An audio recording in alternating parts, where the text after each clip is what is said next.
সন্দেশখালীর তৃণমূল কংগ্রেস নেতা শাহজাহান শেখের বাড়িতে ইডির ওপরে হামলার ঘটনায় বিজেপির রাজ্য সভাপতি সুকান্ত মজুমদার শুক্রবার কোচবিহারে আসেন। তিনি বলেন, সন্দেশখালীতে শাহজাহানের মতো লোকেরা রোহিঙ্গাদের বসিয়ে ভারত বিরোধী শক্তি তৈরির চেষ্টা করছে। কেন্দ্রীয় গোয়েন্দা সংস্থার কাছে এমন ইনপুট আছে। আজকের এই ঘটনা ট্রোলের। তৃণমূল কংগ্রেস গোটা রাজ্যকে জেহাদিদের হাতে তুলে দিচ্ছে। আগামী দিনে বাংলার সব জায়গায় এমন ঘটনা ঘটবে। রাজ্য সভাপতি আরো বলেন, পশ্চিমবঙ্গ ভারতের আন্তরিক সুরক্ষার জন্য থ্রেড হয়ে উঠেছে, বিপদ হয়ে উঠেছে। আগামী দিনে ভারত বিরোধী কার্যকলাপ পরপর পশ্চিমবঙ্গ থেকে হচ্ছে এমন দেখা যাচ্ছে।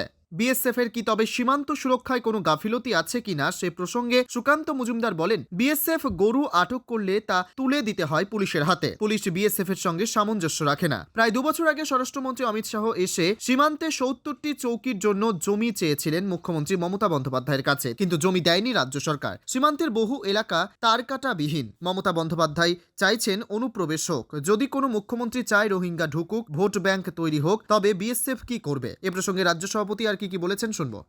দাদা সাংবাদিকরাও আক্রান্ত।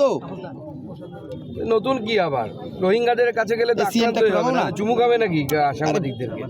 রোহিঙ্গা বসাবেন আপনারা, তো তাই হবে। এখন মানবতা বেড়ে হচ্ছে পেছন দিয়ে। দেখতে থাকুন আরো কি কি হয়। শোভন চ্যাটার্জির বাড়িতে কুণাল ঘোষ গেছেন আজকে। নবীন প্রবীণের দ্বন্দ্ব চলছে। এখন তৃণমূল কংগ্রেসে আরো অনেক এরকম নাটক, ড্রামা, যাত্রাপালা আমরা দেখতে পাবো।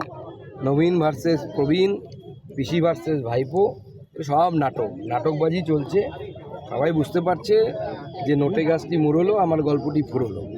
ভাইপো এখন জেলে যাবে, গল্পও ফুরোবে। সেই সময় চলে এসেছে। অলরেডি কাকু কুকু করতে শুরু করে দিয়েছে। কাকু যখন কুকু করছে, সব বেরোবে আস্তে আস্তে। আদালত বলছে যে এই কণ্ঠস্বর নেওয়াতে অনেক দেরি হচ্ছে, এটা অবমাননার সমান। সে তো অবশ্যই আদালতের উচিত ছিল আগেই নির্দেশ দিয়ে কণ্ঠস্বরে নমুনা নেওয়ার জন্য। আমরা বুঝতে পারছি না যে কাকুর গলায় কী এমন মহামূল্য সম্পদ লুকিয়ে আছে যে ওনার ভয়েস স্যাম্পল নেওয়ার জন্য, অর্থাৎ গলার স্বর নেওয়ার জন্য এত ঝামেলা। আমাদের তো গলার স্বরের এত দাম নেই, দেখিনি করুন। আমরা তো সব জায়গায় চেঁচিয়ে বেড়াচ্ছি, ভাষণ দিচ্ছি। কিন্তু এই তৃণমূল কংগ্রেসের এই কাকুর গলায় কী এমন রহস্য লুকিয়ে আছে, গলা নিয়ে তো গবেষণা হওয়া দরকার আগামী দিনে। শুনেছিলাম, ছোটোবেলায় গল্প শুনতাম যে লতা মঙ্গেশকর মারা যাওয়ার পর ওনার নাকি ভোকাল কর্ড সংরক্ষণ করা হবে, তা নিয়ে গবেষণা হবে। আমি এরকম ছোটোবেলায় গল্প শুনতাম। এখন কাকুর ভোকাল কর্ডে এমন কী আছে, এটা নিয়েও তো গবেষণা হওয়া দরকার মনে হচ্ছে। আপনি দিনহাটায় যাচ্ছেন। দিনহাটায় আজকে তৃণমূল কংগ্রেস থানা ঘেরাও করছে স্বরাষ্ট্র প্রতিমন্ত্রীকে গ্রেপ্তারের দাবি। দেখুন, আমাদের স্বরাষ্ট্র প্রতিমন্ত্রীকে গ্রেপ্তার যদি করতে চাই পশ্চিমবঙ্গ পুলিশ, চেষ্টা করে দেখুক না কেন। উদয়ন গুহর কত দম দেখি। কিন্তু উদয়ন গুহর থেকে বড় গুন্ডা বদমাশ এই জেলাতে কি কেউ আছে নাকি? কত কেস আছে তার বিরুদ্ধে, সে তো গ্রেপ্তার হয় না। সেটা আমাদের কর্মীদেরকে মারধর করা, বাড়িঘর লুট করানো, সবাই তো উদয়ন গুহর উস্কানি আছে। পুলিশ প্রশাসনের যদি ক্ষমতা থাকে, সবার আগে তো উদয়ন গুহকে গ্রেপ্তার করে। আর এই সমস্ত নেতাদেরকে কেউ পাত্তা দেয় না। বাবা ফরওয়ার্ড ব্লক করতো, সারা জীবন ফরওয়ার্ড ব্লক করে এখন মাল কামানোর ধান্দায় তৃণমূলে চলে এসেছে। কে পাত্তা দেবে বলুন? বলছি, নিশীথ প্রামাণিকের এই রক্ষা কবচের এই সেটা খারিজ হয়ে গেছে। আজ থানা ঘেরাও রয়েছে এই বিষয় নিয়ে, এবং উদয়নগর বলেছে যে নিশীথ প্রামাণিকের মতন গুন্ডা কেউ নেই এবং বোমাবাজির রাজনীতি সে নিয়ে এসেছে। দেখুন, একসময় উদয়ন গুহ ফরওয়ার্ড ব্লকে থাকে। বাবা ফরওয়ার্ড ব্লকের বিখ্যাত নেতা কমল, সে এখন তৃণমূল কংগ্রেসের সবথেকে বড় গলাবাজি করছে। এটা আমাদেরকে শুনতে হবে। নিশীথ প্রামাণিক আমাদের এমপি, মন্ত্রী, রাজবংশী পরিবারের ছেলে, একটা মন্ত্রী হয়েছে। অনেকেরই পেটে ব্যথা, সহ্য হচ্ছে না। কি আর করা যাবে? উত্তরবঙ্গ থেকে হোম মিনিস্টার হয়ে গেছে, এটা অনেকেই সহ্য করতে পারছে না। সহ্য না হলে সহ্য করতে হবে। দেখবি আর চলবি, লুচির মতো ফুলবি। দাদা, এবারে লোকসভা নির্বাচনে কোচবিহারে যে প্রার্থী হোক, বিষয়গুলো আপনাদের দল গুরুত্ব দিচ্ছে, কারণ কোচবিহারে রাজবংশী ছেলেই প্রথম কেন্দ্রীয় প্রতিমন্ত্রী হয়েছে। দেখুন, আমরা শুধু নিশীথ প্রামাণিককে কেন্দ্রীয় প্রতিমন্ত্রী করিনি। বিজেপির কোটায় এখনও পর্যন্ত যে একমাত্র রাজ্যসভার সাংসদ, তাও এই উত্তরবঙ্গ থেকে কোচবিহারে আমাদের অনন্ত মহারাজকে আমরা করেছি। স্বাভাবিকভাবে উত্তরবঙ্গের মানুষের অ্যাসপিরেশন, উত্তরবঙ্গের উন্নয়ন, এবং গতকালই আমি আলিপুরদুয়ারে আপনাদের সকলকে জানিয়েছি, আমরা মাননীয় প্রধানমন্ত্রীর কাছে দরবার করছি যে উত্তরবঙ্গের যে এইমস ছিল যে এমসকে মমতা বন্দ্যোপাধ্যায় উত্তরবঙ্গ থেকে চুরি করে নিয়ে কল্যাণীতে চলে গেছে, সেই এমসকে যেন কেন্দ্র সরকার তার ম্যানিফেস্টোতে, মানে আমাদের বিজেপি ম্যানিফেস্টোতে, আমি মাননীয় প্রধানমন্ত্রী, মাননীয় সর্বভারতীয় সভাপতি জেপি নাড্ডা সাহেবকে অনুরোধ করেছি আগামী দিনে যেন ম্যানিফেস্টোতে সেই এমসকে রাখা হয়, যাতে মাননীয় প্রধানমন্ত্রী উদ্যোগ নেন যে উত্তরবঙ্গে যেন এইমস তৈরি হয়। যে ঝামেলা হয়েছে, তো সেখানে আজ না হয় কম কেন্দ্রীয় বাহিনী ছিল, এরপর 500,000 কেন্দ্রীয় বাহিনী নিয়ে যাবে, বাটাম দেওয়া দরকার এদের। বলছি আজকে দিনহাটায় উদয়নগঞ্জ ডাক দিয়েছে, থানা ডেপুটেশন দেবে কেন্দ্রীয় স্বরাষ্ট্র প্রতিমন্ত্রী নিশীথ প্রামাণিকের গ্রেপ্তারের দাবিতে, কারণ গতকাল জলপাইগুড়ির সার্কিট বেঞ্চ সেখানে বলা হয়েছে যে পুরনো একটি মামলায় তার যে সুরক্ষা কবচ সেটা হাইকোর্ট দিতে রাজি হয়নি, সেক্ষেত্রে তাদের দাবি যে পুলিশকে অবিলম্বে গ্রেপ্তার করতে হবে নিশীথ প্রামাণিক। দেখুন, আমরা দুইভাবেই লড়াই করব। আমরা জানি যে নিশীথ প্রামাণিক এই উত্তরবঙ্গের একজন রাজবংশী পরিবারের ছেলে, তাকে একটা কেন্দ্রীয় মন্ত্রী করা হয়েছে, এটা অনেকেরই ভালো লাগে না, চোখে সহ্য করতে পারে না, কিছু করার নেই, তো তাদের পেটে ব্যথা হয়, তো তারা এখন পেটে ব্যথা এরকম অনেক কিছু করে বেড়াবে।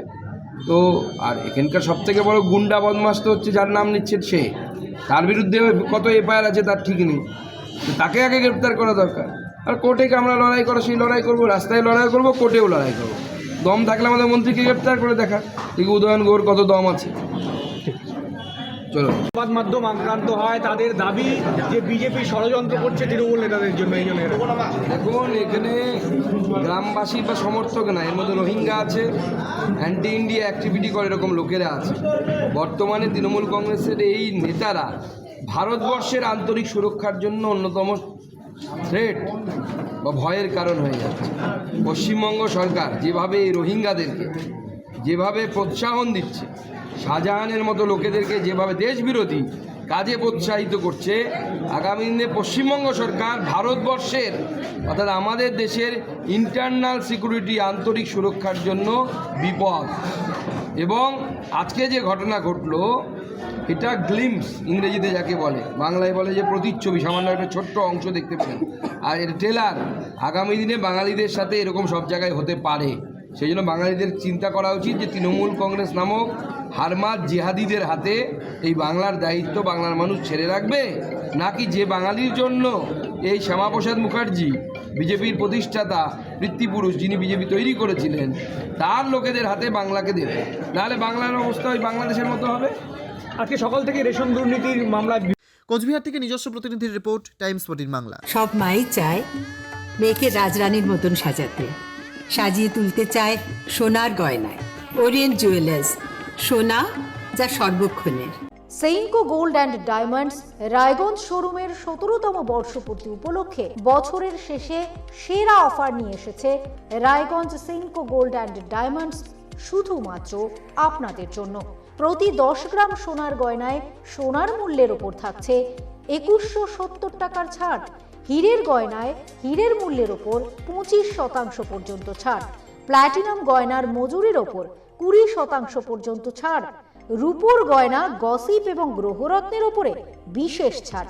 পুরনো সোনার বিনিময়ে নতুন সোনা ঘরে আনুন। এছাড়াও প্রতিটি কেনাকাটায় থাকছে সুনিশ্চিত আকর্ষণীয় উপহার। অফারটি 26শে ডিসেম্বর থেকে 5ই জানুয়ারি 2024 পর্যন্ত। সেইনকো গোল্ড অ্যান্ড ডায়মন্ডস, থানা রোড, রায়গঞ্জ, উত্তর দিনাজপুর। মোবাইল নম্বর 8967941588। আপনি কি চাকরি পরীক্ষার্থী? চাকরি পরীক্ষার বই খুঁজছেন? তাহলে আজই চলে আসুন সৌরভ বুক অ্যান্ড ম্যাগাজিন সেন্টারে। এখানে BSc, WBCS, bank, rail, ICDS, nursing, ANM এবং জিএনএম সহ কেন্দ্রীয় ও রাজ্য সরকারি সকল চাকরির পরীক্ষার বই ও ম্যাগাজিন পাওয়া যায়। আমাদের ঠিকানা ঘড়িমোড়, মোহনবাটি, রায়গঞ্জ। বিস্তারিত জানতে যোগাযোগ করুন 9002904090 অথবা 9434347016।